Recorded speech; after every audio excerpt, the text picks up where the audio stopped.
Sejam todos muito bem-vindos à RA SIC Caxias.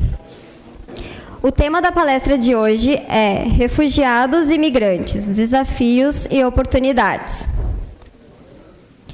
E damos boas-vindas à palestrante Irmã Rosita Milesi. Senhoras e senhores, as palestras das RAs ficam disponíveis no canal da SIC no YouTube. Agora nos telões, as marcas patrocinadoras e apoiadoras da nossa RA SIC Caxias.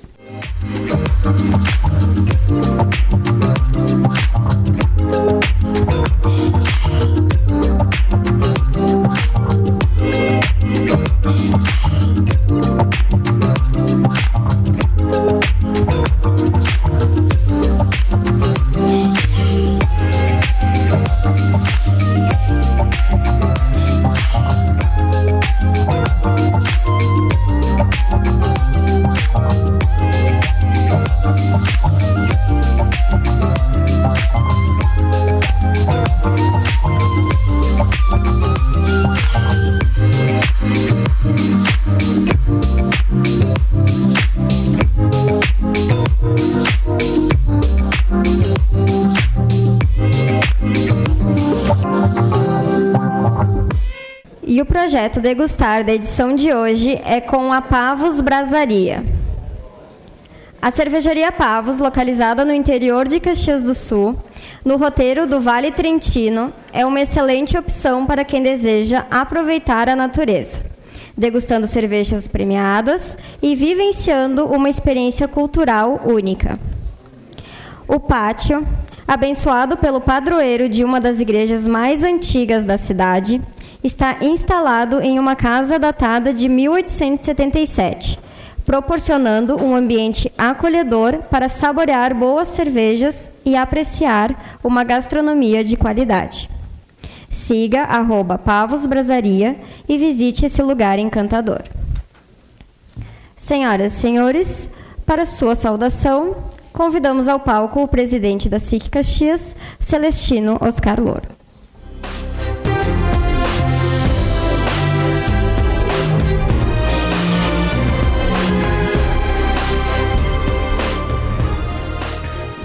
Nossa saudação muito especial, muito carinhosa, a nossa palestrante do dia de hoje, Irmã Rosita, bem-vinda a essa casa.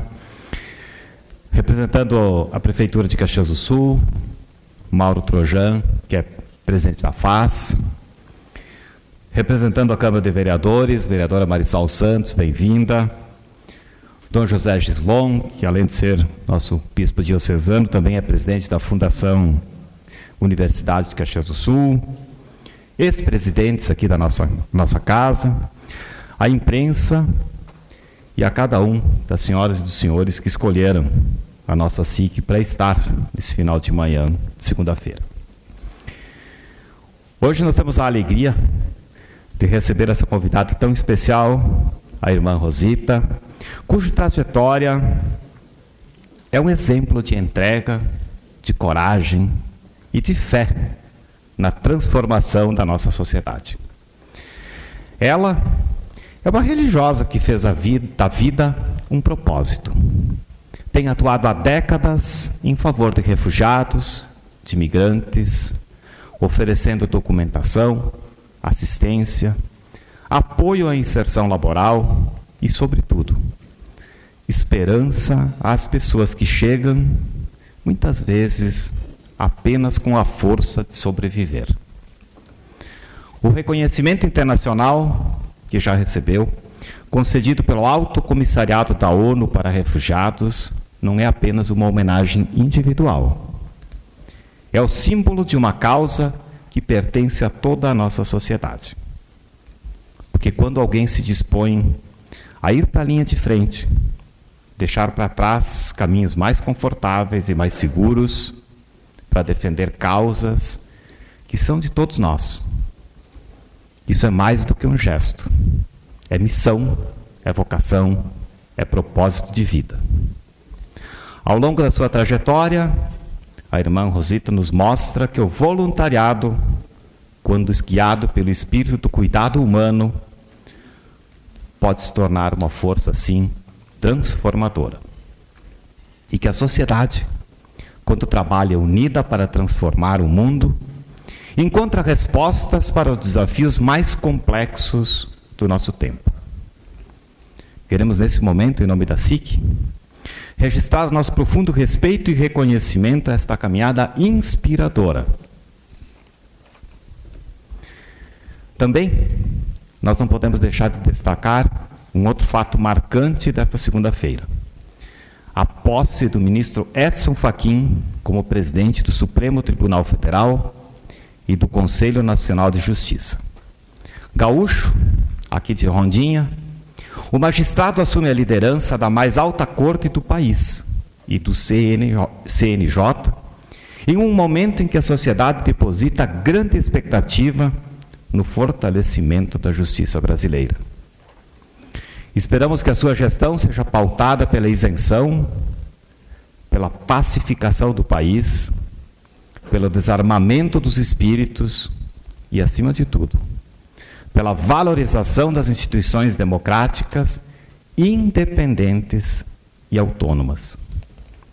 Nós, empresários, reiteramos uma demanda que é essencial para o desenvolvimento econômico e social do Brasil: a segurança jurídica. Principalmente, queremos segurança jurídica em respeito aos devidos processos legais. Não pode haver decisão hoje, uma decisão hoje e outra amanhã, conforme as nossas conveniências. Também, nós não queremos ativismo judicial.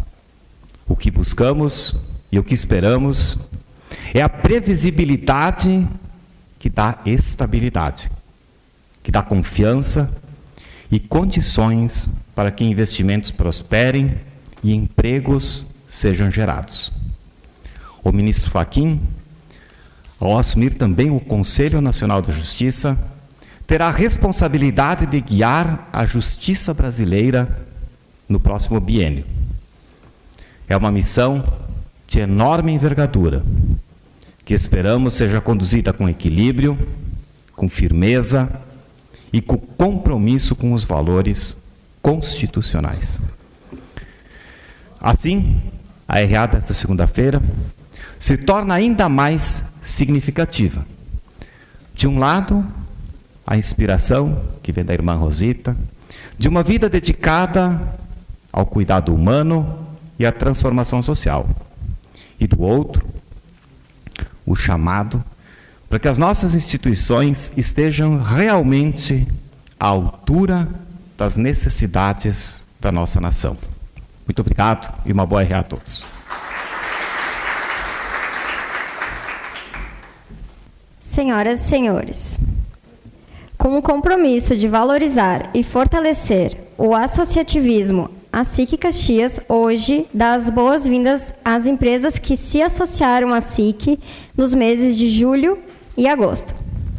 São elas: API Capital Investimentos, Atena Componentes Têxteis, Biogatas Comunicação Visual e Papelaria Criativa, CAAF, Cartão Bem Viver Saúde, Celese, Conexão IE Treinamento e Desenvolvimento, Contade Contabilidade, Elizabeth Cipriani, Emagrecentro, Evolusul, Exum, Feitec Componentes Indústria e Comércio, Forza Produtora, I5 Filmes, Copenhagen Caxias, Lanzinox Churrasqueiras, Lauri Romário Silva Advogados Associados, LBM Gestão Financeira Empresarial, Ludfor Energia Participações, Perini Imóveis, Real Flex Indústria Metalúrgica, Servimet Medicina do Trabalho,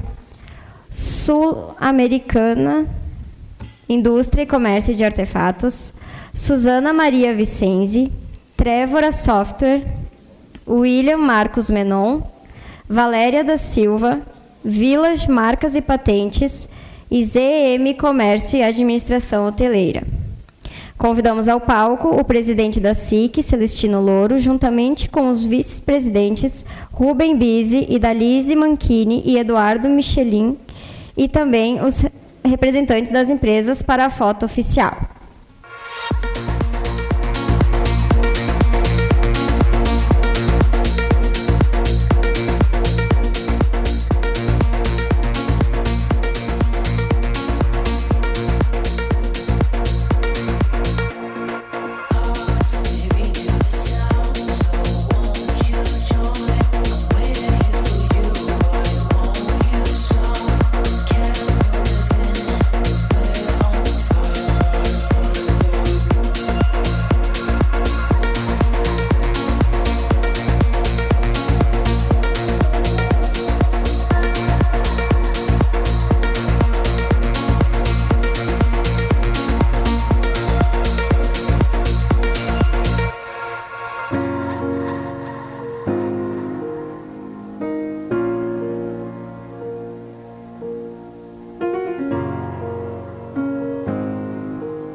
É com grande orgulho que homenageamos hoje Vinícius Alves Fantin, jovem talento de Caxias do Sul e aluno do SENAC, pela conquista da medalha de ouro na etapa nacional das competições SENAC 2025, realizada no Rio de Janeiro entre os dias 17 e 21 de setembro. Competindo na ocupação Aplicações Web e Mobile, uma das novidades desta edição, Vinícius destacou-se entre participantes de todo o Brasil, demonstrando excelência técnica, dedicação e disciplina durante uma intensa preparação. Em 2026, ele representará o Brasil na World Skills, a maior competição de educação profissional do mundo, que será realizada em Xangai, na China. Sua vitória representa não apenas um marco pessoal, mas também um feito histórico para o Rio Grande do Sul, que obteve o melhor desempenho de sua trajetória nas competições. Parabéns, Vinícius, por representar com tanto empenho o nosso Estado e por inspirar, com seu exemplo, o futuro da educação profissional. Convidamos ao palco Vinícius Fantin e também o presidente da SIC, Celestino Louro, e os seus vice-presidentes Rubem Bise, Idalise Manchini e Eduardo Michelin, para entrega de certificado e medalha em reconhecimento pelo seu esforço e dedicação.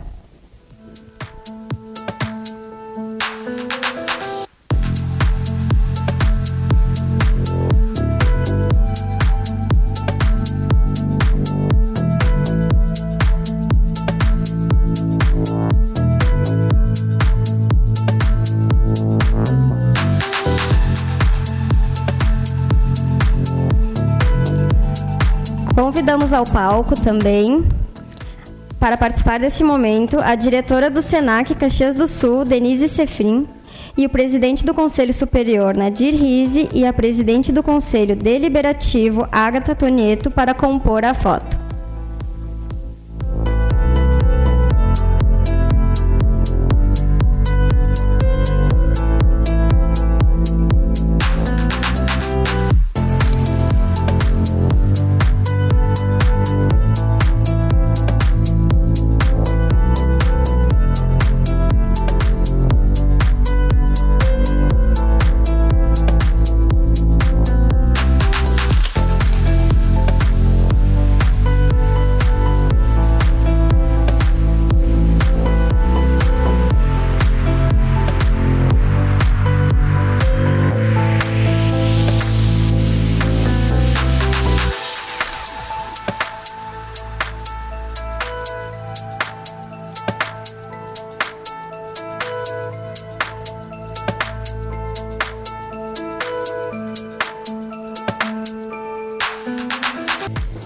Senhoras e senhores, na Vitrine RA temos a participação da empresa associada à Cefran.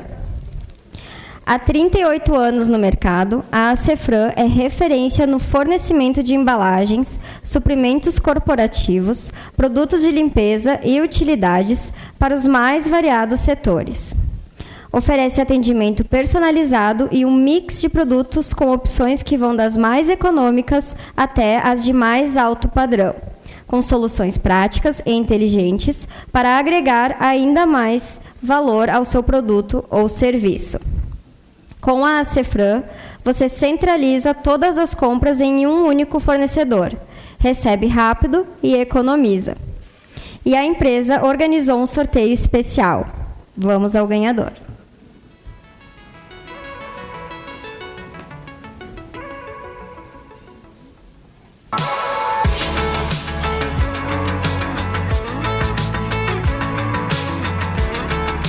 E a ganhadora é Aline Sequete, da Village.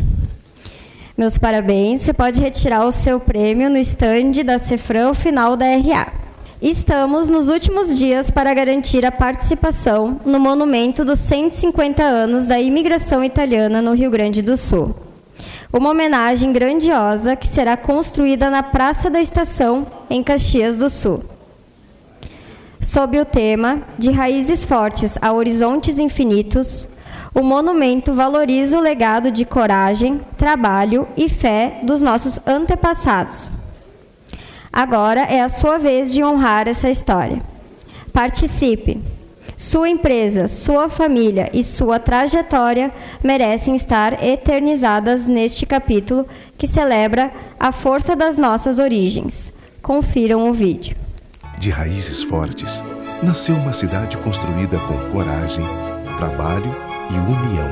150 anos depois, celebramos essa jornada com um monumento que conecta gerações. Faça parte dessa história. Tenha o nome da sua família ou da sua empresa eternizados nessa obra. Acesse monumento150anos.com.br e saiba mais. Realização SIC Caxias. Mídia Partner, Grupo RBS.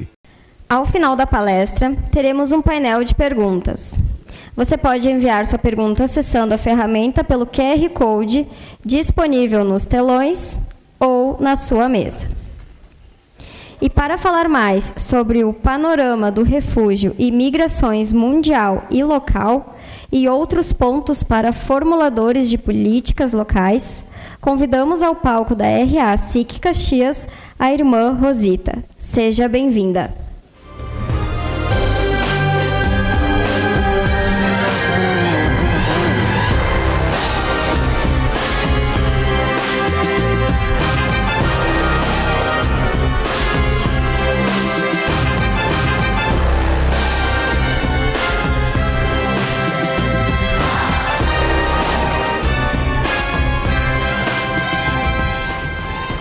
Senhoras e senhores, eu saúdo a todos e todas conjuntamente.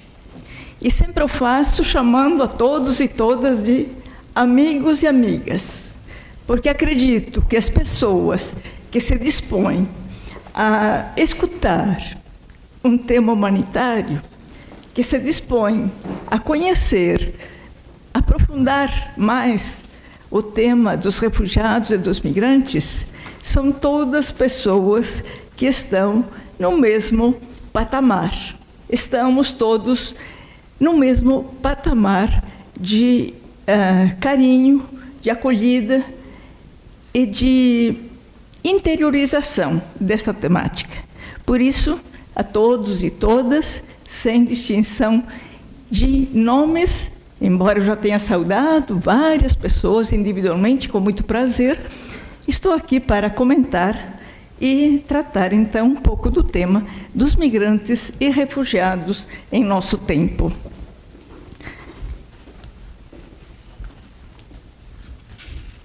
Eu tenho certeza que em todas as mentes há tanto a preocupação empresarial, a preocupação econômica, a preocupação social, a preocupação nas várias dimensões da vida.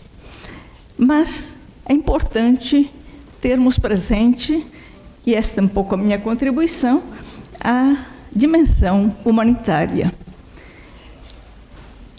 Eu tenho certeza que, apesar de vivermos um tempo, eu diria, paradoxal, quando a tecnologia se movimenta pelo mundo com muita facilidade, as mercadorias se movimentam pelo mundo com muita facilidade, mas a movimentação das pessoas encontra muitas barreiras.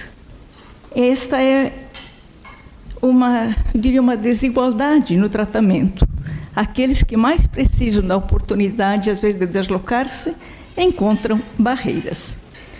E eu tenho grande convicção de que a nossa essência humana nos chama a uma vocação que eu digo particularmente sensível e profunda, a de sermos arquitetos de pontes, pontes que unem, pontes de encontro, que somam capacidades e saberes, e jamais sermos construtores de barreiras ou de fronteiras, de muros que dividem e excluem.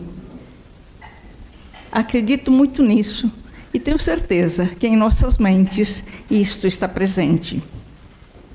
Eu vou partilhar com os senhores e as senhoras alguns conceitos para ter uma ideia quem são as pessoas de quem estamos falando. O primeiro que aparece é de refugiado. Quem são os refugiados? Os refugiados são pessoas que foram forçadas a deixar o seu país por razões que elas não deram causa. E são pessoas que buscaram outro país porque tinham, como todos nós temos, a busca profunda de vida e não de ficar sentado ou ficar num país onde a vida estava ameaçada. Não precisamos de muita imaginação. Está muito fácil e seguramente todos têm presente o que são as guerras, o que são as perseguições. Então, as pessoas refugiadas são essas, deslocadas forçosamente dos seus países. E quem são os migrantes? Migrantes são pessoas que se movem de um país a outro, mas que têm digamos assim, uma dimensão de voluntariedade. A pessoa decide deslocar-se para outro país em busca de algo. Porém, atualmente, nós temos milhares de refugiados, migrantes, aliás, que se deslocam forçosamente por uma causa que não dá o status de refugiado, que é a questão das causas climáticas. Há milhares e milhares de pessoas no mundo deslocadas forçosamente devido a causas climáticas. Estas, não obstante tenham sido forçadas, são ainda consideradas migrantes porque a Convenção de Genebra e a lei brasileira não as considera como refugiadas. Temos também os deslocados. Deslocados são pessoas exatamente que são forçadas a sair de seus países, de seu local de residência, devido a questões climáticas. O Rio Grande do Sul viveu ano passado, tem muito presente o que significa isso. Os milhares de pessoas que foram deslocadas forçosamente por questões climáticas. Esses se chamam deslocados do ponto de vista do conceito, digamos, internacional. E temos os deportados. Esta é uma realidade não tão nova, mas numericamente muito nova. São milhares de pessoas que são devolvidas do país onde se encontram para o país de origem. Atualmente, nós estamos vendo frequentemente nos noticiários voos que chegam lotados de imigrantes, trazendo de volta para o Brasil pessoas que já estavam há anos morando em outros países, principalmente, de modo particular este ano, provindas dos Estados Unidos. Sempre houve essa devolução, mas tão numerosa como este ano, não. E só neste ano, foram devolvidos aproximadamente 1.900 pessoas já que estavam vivendo em outros países, viviam legalmente, mas foram devolvidas simplesmente porque a decisão dos países de não aceitar mais a presença dos migrantes. Em síntese, todas essas pessoas têm uma realidade que eu chamo de dolorosa. O deslocamento forçado por circunstâncias que elas não deram causa. São pessoas que não partiram para fazer uma viagem de turismo, nem para fugir de responsabilidades por terem praticado algum ilícito. Facilmente se confunde.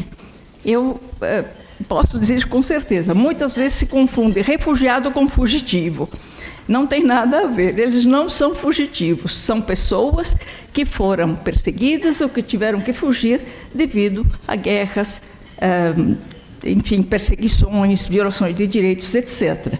Eles partiram como única esperança para responder à urgência de viver, de se salvar, de alimentar a esperança de uma vida com dignidade. Aqui eu lembro de um fato de uma família de sírios que em Brasília estava numa situação muito ruim, difícil, porque vocês sabem que as pessoas que voltam, que têm uma titularidade, um curso superior, aqui os diplomas não valem. Então, elas não conseguem trabalho. Uma família com um engenheiro, uma professora de árabe, como é que eles iam viver no Brasil? Estavam numa situação muito difícil. E estavam até pensando em voltar para a Síria. E me disseram, irmã, nós preferimos voltar para a Síria e morrer com uma bomba do que ficar aqui e não ver perspectivas. E ele me disse, só sabe por que nós viemos ao Brasil? Nós não queríamos vir, não queríamos sair da Síria, apesar da guerra. E nós tínhamos conversado, eu com a minha esposa, vamos trocar de lugar aqui na Síria, vamos procurar. Tinham perdido tudo já por causa da guerra, mas elas tinham esperança de se reconstruir. Aí ele falou assim, mas irmã, no dia que o meu menino, de 6 anos de idade, ele chegou em casa e me disse, pai, vamos embora, porque eu tenho medo das bombas e eu não quero mais ver sangue nas ruas. Me emociona quando eu vejo isso. A família veio e aqui se encontraram numa situação muito difícil, mas corajosamente enfrentaram, pediram algum apoio inicial e foram se desenvolvendo. Hoje, graças a Deus, depois de 6 anos, os que estão aqui, 6, 7 anos, eles têm um restaurante de comida árabe e estão muito bem, mas sofreram enormemente. Então, do ponto de vista humano e humanitário, estamos sempre diante de pessoas cujas vidas foram brutalmente interrompidas e que necessitam da solidariedade e de oportunidades para se reerguer. Uma mãe que foge com as crianças, que faz milhares de quilômetros, que anda a pé, que dorme sob uma marquise, ela não faz isso por gosto. Ela faz isso porque não tinha mais condições de viver no seu país. Essas pessoas... Deixa eu ver aqui. Pois é. Então, essas pessoas partem justamente por esse motivo que estão vendo ali. Buscam uma maneira de poder viver, de não morrer simplesmente e de modo passivo. Eu acho que pode passar, quem... Pode passar? Sim. Eu quero trazer alguns dados para terem uma ideia da dimensão desse fenômeno. No mundo, existem, segundo a ONU, 281 milhões de pessoas que estão fora dos seus países. Refugiados, migrantes, deslocados, etc. Destes, 123 milhões e 200 mil são pessoas forçosamente deslocadas. Pessoas que não tinham outra alternativa a não ser deixar o próprio país e ir para qualquer fronteira ou para qualquer destino onde pudessem sobreviver. Vejam, são 123 milhões de pessoas nesta condição, no mundo, né? E neste contingente, 40% são crianças e adolescentes, pessoas com menos de 18 anos. Dá uma ideia do que é o drama dos deslocados, dos forçados, dos migrantes no mundo. nós temos os países que mais... As razões são essas: guerras, catástrofes, questões climáticas, conflitos, perseguições, fome, miséria e graves violações de direitos humanos. Mas sempre temos isso. Cada pessoa busca sobreviver e salvar a própria vida. Pode passar. Se vamos à realidade brasileira, antes é mundial. No Brasil temos, segundo o registro ativo da Polícia Federal e do Ministério da Justiça, temos 1.726.000 pessoas não nacionais vivendo no Brasil. É menos de 1% da população. É um dos países que tem um índice mais baixo de imigrantes e refugiados. Tem países com índices muito mais altos. Então, não existe essa ideia de invasão, até mesmo porque somos 230 milhões de brasileiros. Será que 1.700.000 seriam tão marcantes assim? Não. Então, essa é a realidade brasileira. Quanto a refugiados, realmente aqueles que fugiram de guerras, etc., temos aproximadamente 66 mil pessoas reconhecidas. Mas é essencial lembrarmos que por trás de cada uma dessas estatísticas que eu fui citando, existe alguém sofrendo, existe diria assim, uma situação que ela não queria, não tinha outra alternativa, partiu realmente para sobreviver. Vejam que ali, essa foto que estão vendo, é de uma mãe, de uma avó, melhor dito, né, venezuelana, que chegou com a filha e 3 netos. E ela me disse que deixamos tudo porque o futuro de nossos filhos e netos não podia ser apenas a fome. Se vocês olham para a criança que está no colo da avó, é uma criança deficiente e uma criança super desnutrida. É assim que muitas crianças e também adultos chegavam mais no início da Venezuela. Inclusive, uma ocasião, faleceu um menino por desnutrição em Roraima. Ele tinha vindo da Venezuela e não se conseguiu recuperá-lo, um menino chamado Ángel Gabriel, e este menino deu origem a um projeto que nós levamos adiante até hoje lá em Roraima, o chamado Projeto Ángel Gabriel, onde a gente, com apoio de pessoas amigas, a gente fornece um kit de nutrição para crianças pequenas. Semanalmente, nós temos 110 mães que toda semana recebem esse kit para alimentar os seus filhos pequenos. E essas vão sendo substituídas à medida que algumas se emancipam, a gente passa para outras. Eu vou também passar para a cidade agora aqui de Caxias do Sul. Pode passar. Rapidamente, a estatística que eu trago é só de pessoas contratadas no mercado. Não estou falando da totalidade de imigrantes ou refugiados, porque aí é muito maior. Mas, segundo o CAGED, dado que é também assumido pelo Observatório das Migrações da Universidade de Brasília, em Brasília, Caxias do Sul é a cidade que mais empregou migrantes e refugiados no Rio Grande do Sul em 2025. Ela admitiu aqui, em Caxias, 5.705 pessoas. E teve um saldo positivo de 108. Houve também demissões. Mas é a cidade com o maior índice de contratações de imigrantes e refugiados do Rio Grande do Sul.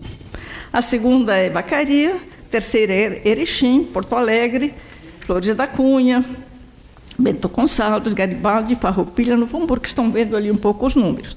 Interessante ver assim, que a gente, enfim, algo muito positivo, que existe uma sensibilidade, possivelmente haja estatísticas até maiores de outra fonte, mas esta é uma estatística oficial do CAGED, ou seja, de dados que foram reportados pelas empresas no ano de 2025. É também importante desmistificar a questão de receios de imigrantes e refugiados. Eles têm muita gente qualificada, tem muita gente com diploma, só que eles têm dificuldade de pôr em prática, porque a revalidação dos diplomas é muito complexa e difícil. Eu vou passar agora para um capítulo trazer presente um pouquinho por que eu recebi, em 2024, um prêmio da ONU. Eu faço com muita simplicidade esse comentário, porque eu sempre digo que o que eu fiz na vida, que já são quase 40 anos que eu trabalho com refugiados, eu fiz com apoio de muita gente, de muitas instituições. Então, tenho prazer em partilhar um pouco o que é o Prêmio Global Nansen de Refugiados que eu recebi no ano passado. A imprensa sempre noticiou e eu fui, sem muitos méritos, mas, enfim, a primeira mulher brasileira a receber este prêmio.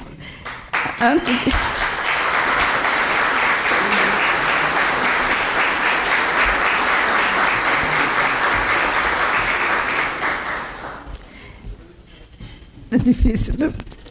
Antes de mim, quem recebeu foi o bispo Dom Paulo Evaristo Arns, em 1985, pelo trabalho da Caritas em São Paulo. E o Brasil só tem 2 pessoas até hoje que receberam este prêmio. Então, foi Dom Paulo e o segundo fui a contemplada. Se puder passar para... Ali está um pouco o recebimento do prêmio em Genebra. Esse senhor é Filippo Grandi, o Alto Comissário das Nações Unidas para Refugiados, que me entregou o prêmio no ano passado. Pode passar, por favor? Eu trago ali porque, digamos assim, eu comecei minha trajetória em 1986, quando a Madre Geral me chamou para pensar e programar a fundação de um centro de estudos migratórios, o primeiro centro de estudos migratórios da minha congregação. Eu, então, passei 2 anos na Itália, já trabalhando com migrantes e refugiados, depois vim ao Brasil, fui designada a ir a Brasília para implementar o centro de estudos e, graças a Deus, está lá. O centro de estudos está brilhantemente instalado.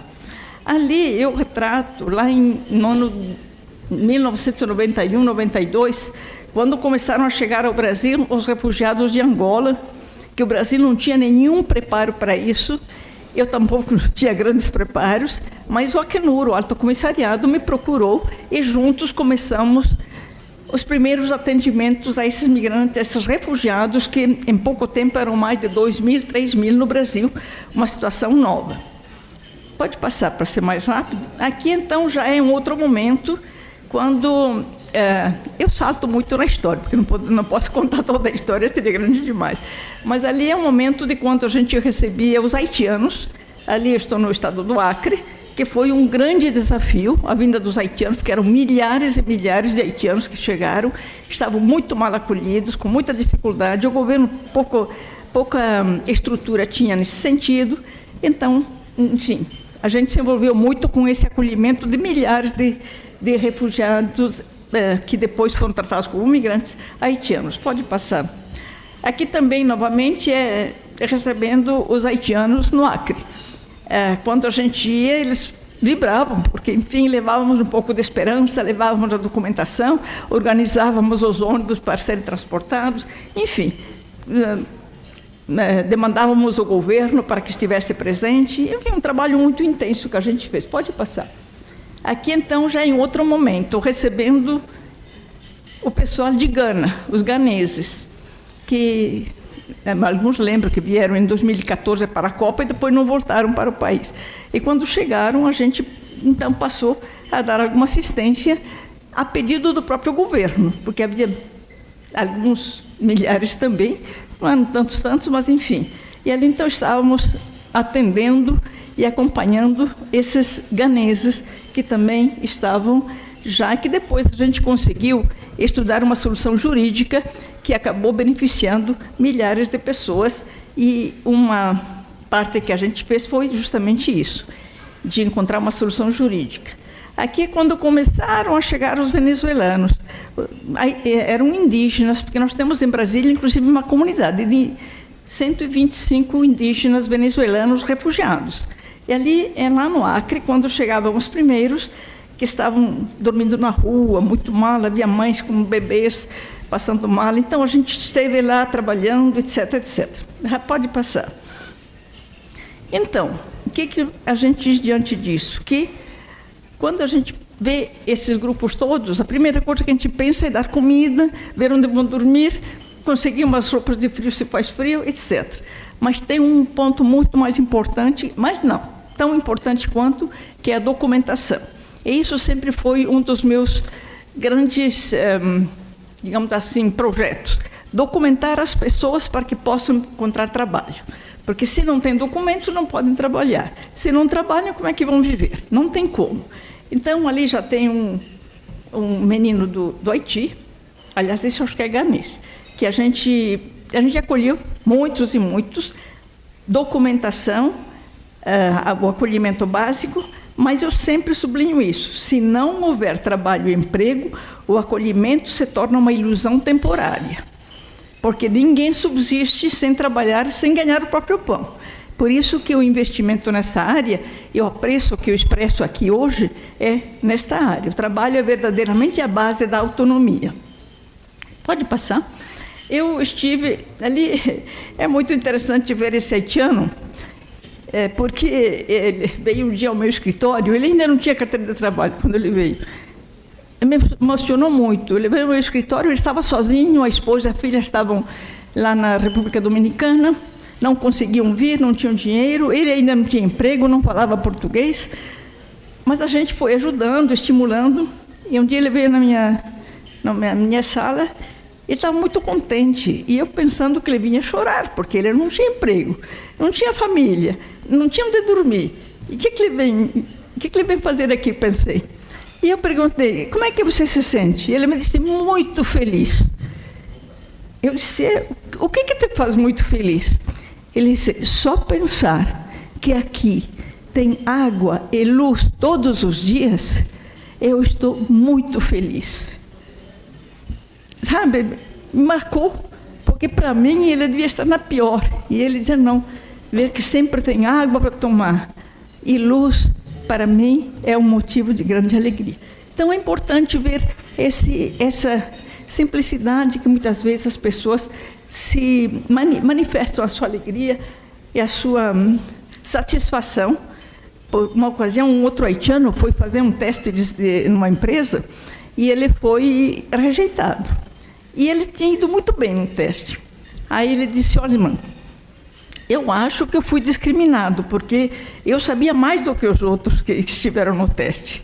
Ele disse, mas não estou triste, porque mesmo que não me tenham admitido, eu fui tratado com respeito. Eles não me chamaram de haitiano maldito, como eu já ouvi em outros momentos. Então, essas questões eu gosto de partilhar, porque esta é a vida. Esta é o que marca também para as pessoas, às vezes coisas muito simples. Conversei com várias empresas em Brasília, então elas destacam vários pontos positivos da contratação de imigrantes e refugiados. Pode passar? Eu acho, não sei como é que está bem. Sim, vemos ali o impacto econômico da inclusão de refugiados e imigrantes vai muito além dos muros da empresa. Isso é importante pensar. A empresa que contrata alguém, ela não está só beneficiando uma pessoa, ela está beneficiando uma família, beneficiando a coletividade, beneficiando algo que vai muito além da própria empresa, né?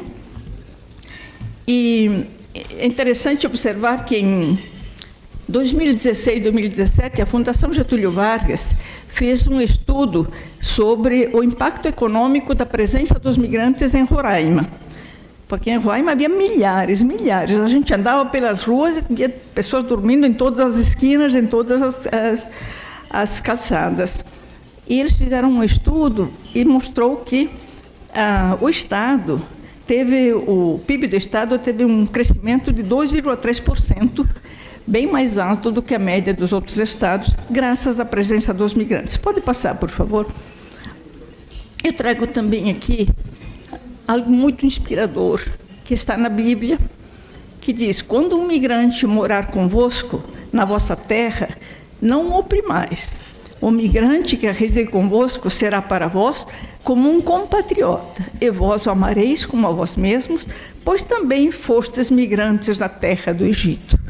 Nós não fomos migrantes na terra do Egito. Nós de agora, nascemos numa terra próspera. Mas se pensamos um pouco o que foi a história dos nossos avós ou bisavós, ou até dos pais, realmente eles padeceram, mesmo aqui nessas terras.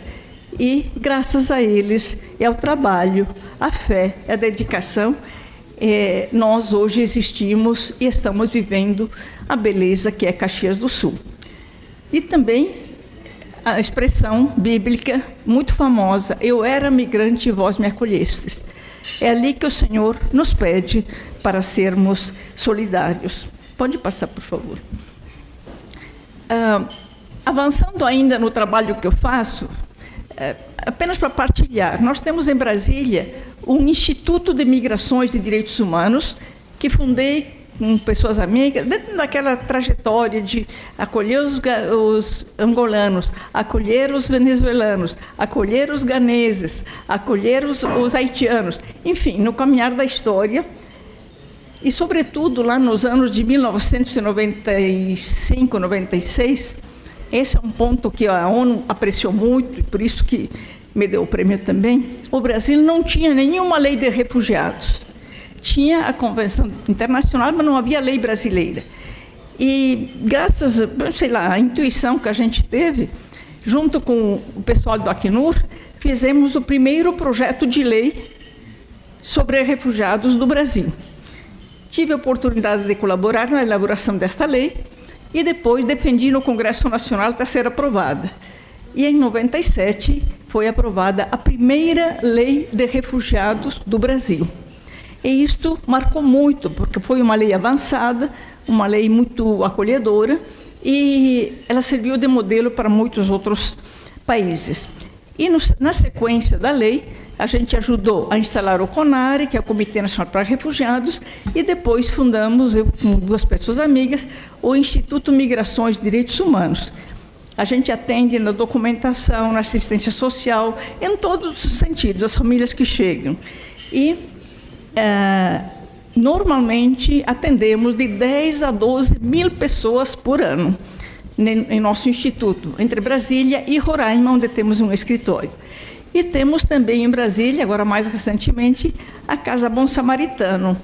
É uma casa onde a gente recebe famílias refugiadas, ali vem a família inteira. Normalmente 40% das pessoas são crianças. Vêm as famílias, ficam conosco durante 90 dias, e neste tempo a gente prepara sobre a legislação, as obrigações trabalhistas, como é o funcionamento da contratação no Brasil, qual é a responsabilidade que a pessoa contratada tem frente à empresa, quais são os direitos também, mas sublinhamos muito isso. Eu sempre digo uma coisa, que empresa tem que ser empresa, a empresa tem que ter lucro. Não posso imaginar que a empresa vai ser uma obra de caridade. A empresa é solidária, a empresa me acolhe, a empresa me dá trabalho. Mas temos que entender que nós temos que contribuir para que a empresa tenha o seu resultado.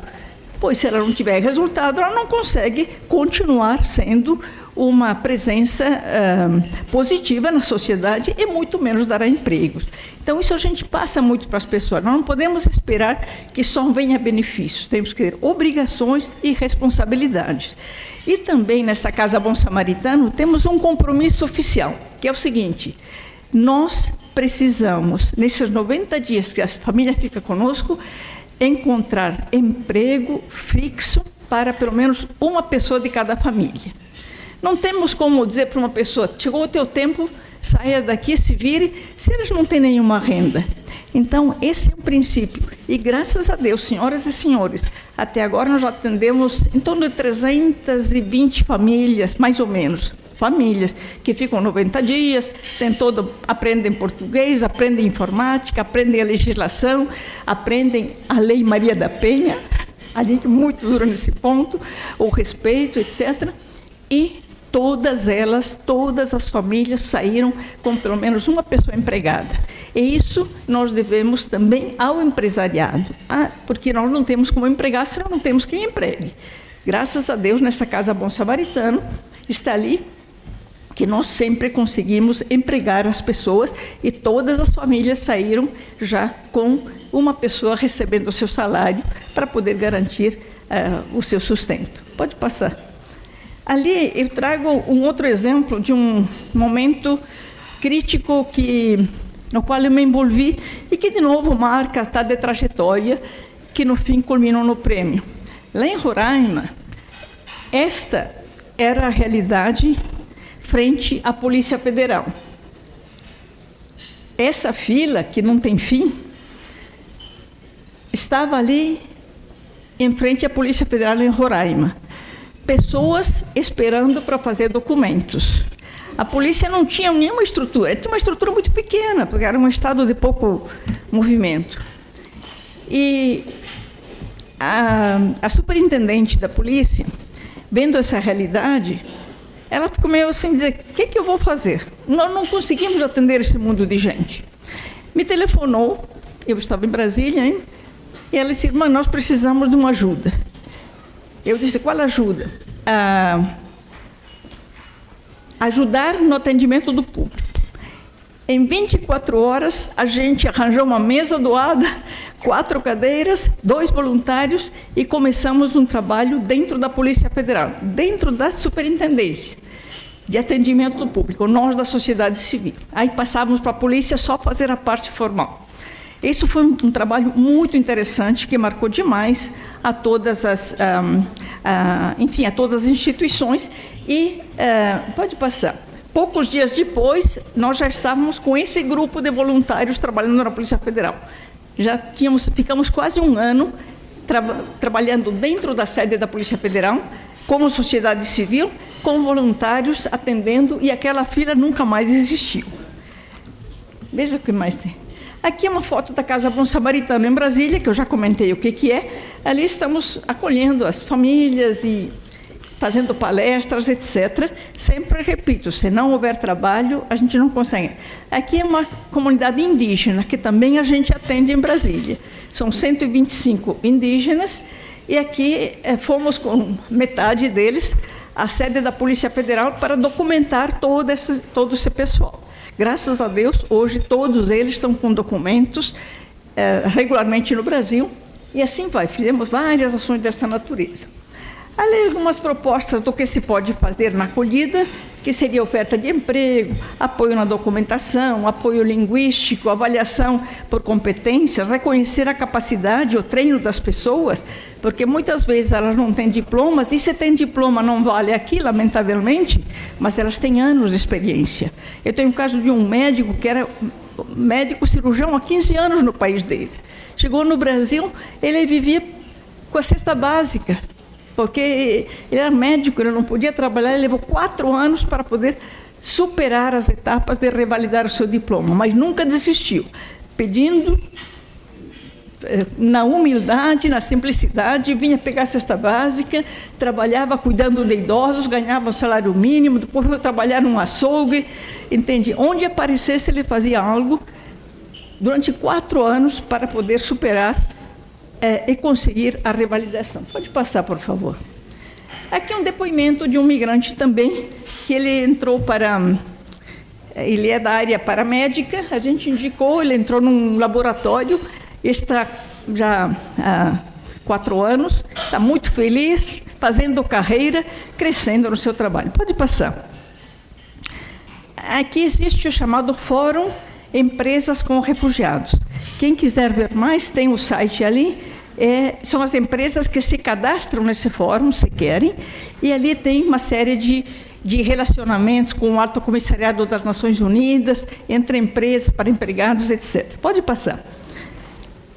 Importante sublinhar isso. Do ponto de vista legal, migrantes e refugiados podem trabalhar regularmente no Brasil, desde que tenham um protocolo da Polícia Federal. Essa é algo muito diferente na lei brasileira. Não é assim no mundo. A maioria dos países não permite que trabalhe enquanto não tem toda a situação legal definida. Aqui pode. Devem ter documento, isso sim. Mas desde o primeiro protocolo que recebem da Polícia Federal, já podem trabalhar. Pode passar, por favor. Eu aqui cito só um projeto que nós temos agora, chamado Clima e Deslocamentos Humanos. As questões climáticas são a maior, eu repito, a maior causa de deslocamentos forçados no mundo atualmente. As guerras estão logo depois, mas climáticas também. Então, como o prêmio Nansen que eu recebi destina um recurso para fazer um projeto no país, não é para a gente. Nós estamos desenvolvendo esse projeto muito interessante que não dá tempo agora de comentar, mas, enfim, estamos iniciando um projeto de sensibilização em âmbito nacional. Pode passar. Bem, aqui deixa eu reiterar a confiança de que Caxias do Sul e toda a Serra atuarão no fortalecimento desse aspecto das questões climáticas. Eu sei que aqui é uma terra onde isso está muito presente, porque trabalho muito com agricultura, com reflorestamento, etc, etc. Mas é um apelo de alma e coração que eu faço, porque é muita gente no mundo atual que está. E essa causa não é uma guerra, não é um conflito que amanhã depois acaba. Vai se degradando cada vez mais se não tivermos programas de recuperação. Pode me passar, por favor, porque eu faço questão de apresentar essa jovem. Essa jovem é haitiana, ela é cega. Imagina, no terremoto ela perdeu o pouco que tinha. Ficou sozinha, veio para o Brasil. Chegou aqui, na cara e na coragem, como a gente diz, a gente apoiou um pouco. Ela entrou na faculdade, se formou em Direito, é cega, sozinha, se virou fazendo faxina, fazendo o que podia, se formou em Direito, fez o exame da ordem, passou no primeiro exame, fez concurso público, passou no concurso público para pessoas com deficiência e está esperando para ser chamada para assumir a função, que demora, mas já foi aprovada. São exemplos que, assim, me tocam o coração, mas acho que tocam o coração da gente também, para dizer o esforço e o quanto vale, assim, de fato, o apoio que a gente dá. Às vezes é uma coisa pequena que a gente dá, mas é aquele impulso inicial que a pessoa precisa. Pode passar. Esta família, também eu fico emocionada, porque há 15 dias me chamaram para ir na inauguração do galpão. Eu pensei, que galpão? Não, venha ver, venha ver. Eu fui lá.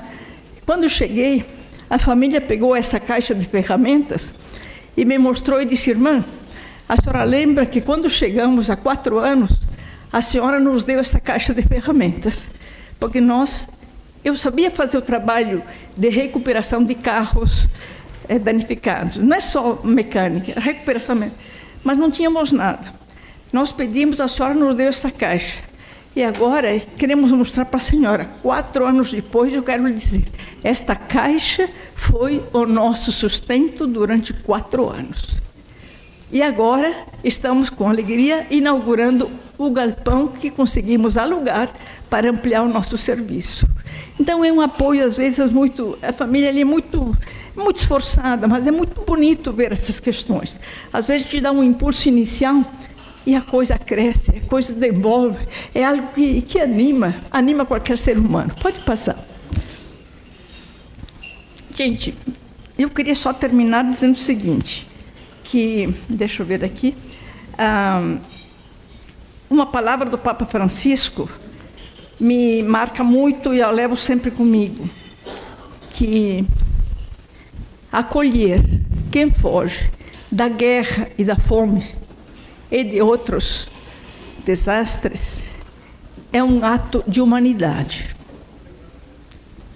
Eu acho que isso todos nós podemos levar como um apelo para a nossa vida.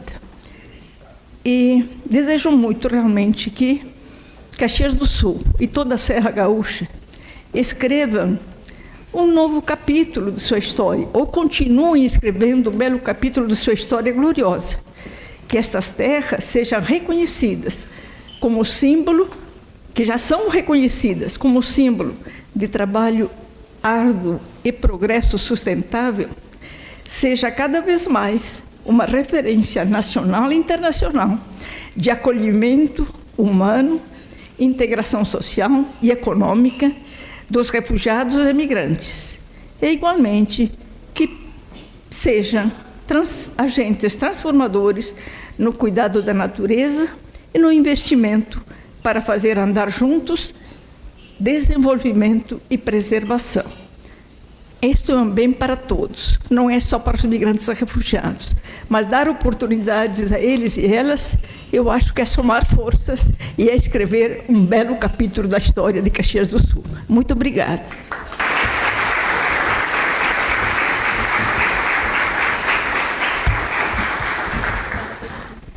Sentar lá naquela cadeira. Agradecemos pela apresentação e agora vamos para o momento das perguntas. Parabéns, irmã Rosita, pela simplicidade, pela tranquilidade que a senhora nos transmite. Eu acho que isso é contagiante a todos nós. Eu tenho agora aqui inscrito Dom José, para também se somar aí com algumas palavras. Obrigado por estar conosco, Dom José. Eu penso que o tema é muito pertinente para todos nós, porque vivemos em uma realidade também aqui na nossa Serra Gaúcha, como tantas realidades, onde temos a presença dessas pessoas que vêm em busca de um novo amanhã.